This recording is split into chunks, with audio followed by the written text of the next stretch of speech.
Oui, oui. Oui, voilà. Ok, d'accord.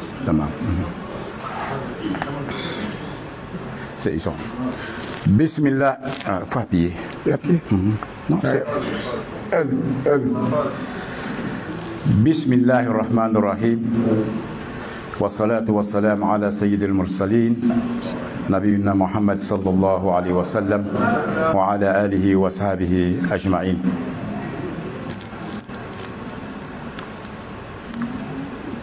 Organisation universelle des droits de l'homme. Autorité des services mondiaux. Washington DC.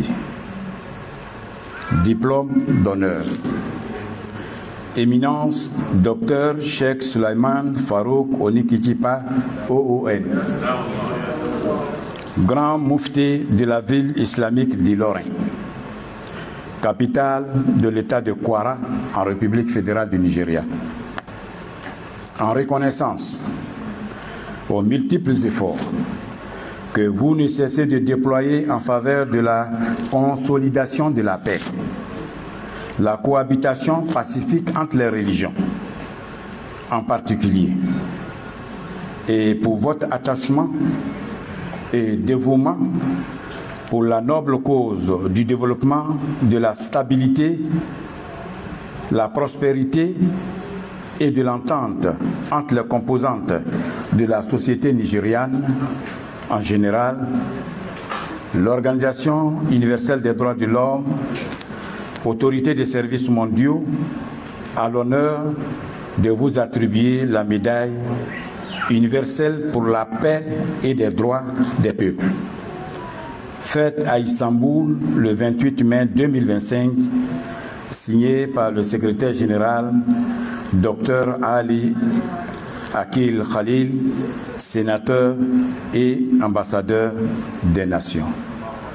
Monsieur l'autorité, peut remettre ainsi à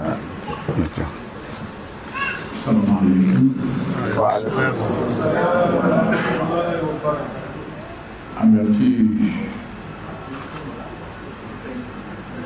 du test qui a été lu, je vous remets la médaille pour toute la reconnaissance et vos actions de paix pour l'islam, pour toute la communauté et pour tous les peuples. Merci. Félicitations.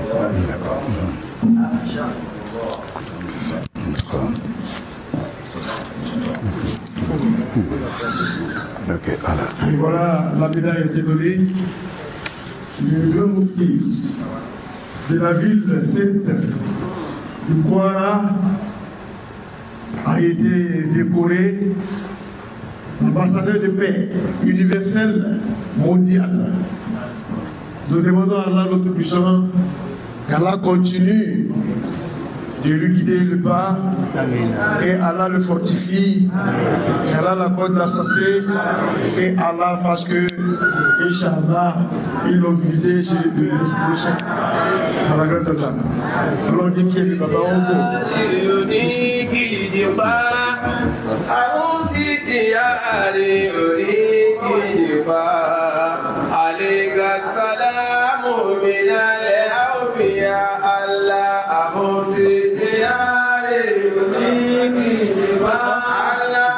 Bàbá wa àgbà láti Nàìjíríà, bàbá Mufti Díà, wọ́n ṣe àdúrà fún gbogbo wa pátápátá.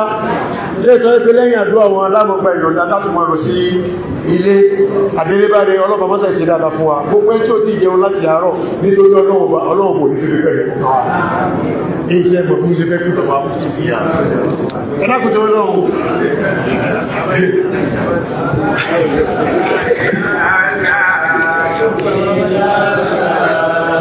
Ọkọ̀ Amẹ́ríkà ìpínlẹ̀ òun ọ̀gbọ̀n àwọn mẹ́tẹ̀ẹ̀ta.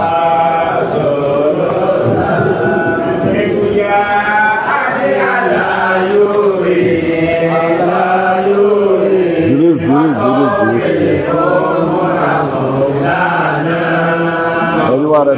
gómìnà kọ́ ní ọ̀pẹ́. Inú àbẹ̀ sẹ́tì ti lè sí dìde. Okay.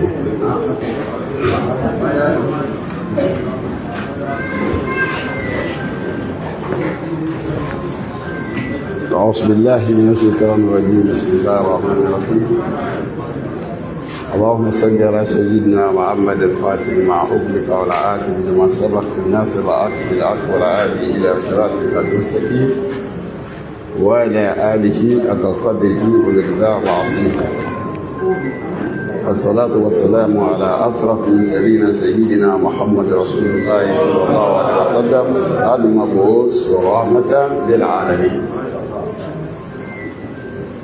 وإني في هذا المقام أتقدم الشكر الأول لجميع إخواننا المسلمين رجالا ونساء وخاصة إلى هيئة الجمعية المباركة العالمية لحقوق الإنسان وإلى نائب الرئيس على حاكم هذه الولاية الشيخ أبو بكر جمبيا وإلى نائب رئيس المفتي هذه الجمهورية زاهر الحجي الشيخ سيدي إبراهيم وخاصة إلى سماعة فضيلة الشيخ الشيخ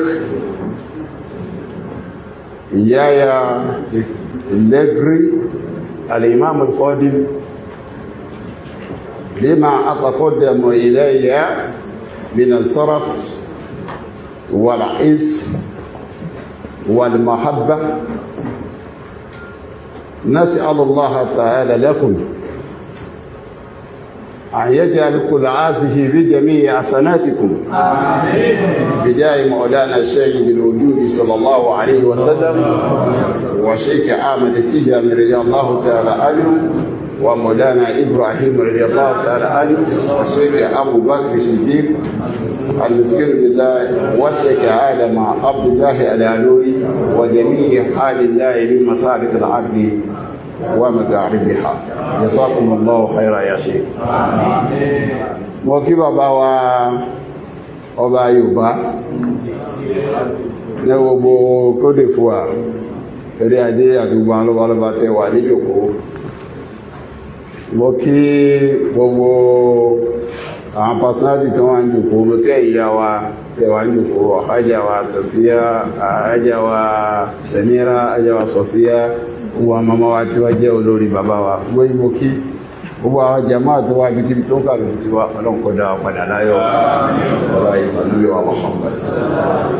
Mo kí ìmáàmù wa Mustapha Bíwá jazakumullahu khairan ọlọ́run mọ́sà bá dúpẹ́ fún yí kọba wa sanyílẹ̀sàn ọ̀bárkọ̀lá àwọn ènìyàn ọlọ́run tó sọ àwádí kọ́dọ̀ àpadà láyọ̀ ọmọ sí lè láti máa fẹ́ kọ̀kan wa kọba dúpẹ́ fún gbogbo jàmáà lápapọ̀ ọlọ́run wa Muhammad ọ̀bárkọ̀lá àwọn ènìyàn ọlọ́run بلغ تحية عاصة إلى المفتي بها إن شاء الله سنتصل إليكم إن شاء الله أنقل اللهم أقل سبحان ربك رب العزة عما يصفون والسلام على المرسلين والحمد لله.